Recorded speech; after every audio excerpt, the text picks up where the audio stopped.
Sabi ng Panginoon, walang peace, namumuhay sila sa kasalanan. Sabay itong mga walang hiyang mga mangangaral na to sinasabi, okay lang ang lahat.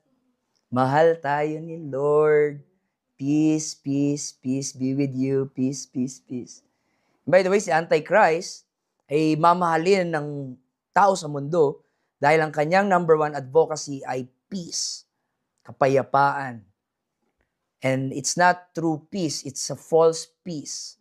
Hindi peace yung nagko-compromise ka sa kasalanan para lang hindi magkagulo. Hindi po yun peace. Ang totoong peace ay maging tama ka sa harapan ng Diyos, magsisi ka sa iyong kasalanan, doon yung totoong kapayapaan. Pero yung gawa ka ng gawa ng kasalanan, pero gusto mo pa rin peace, peace, peace, hindi yung totoong peace. At dito nagalit ang Diyos, sabi ng Diyos, bakit kayo nangangaral ng peace? Walang peace ang Israel, mga sumasamba sila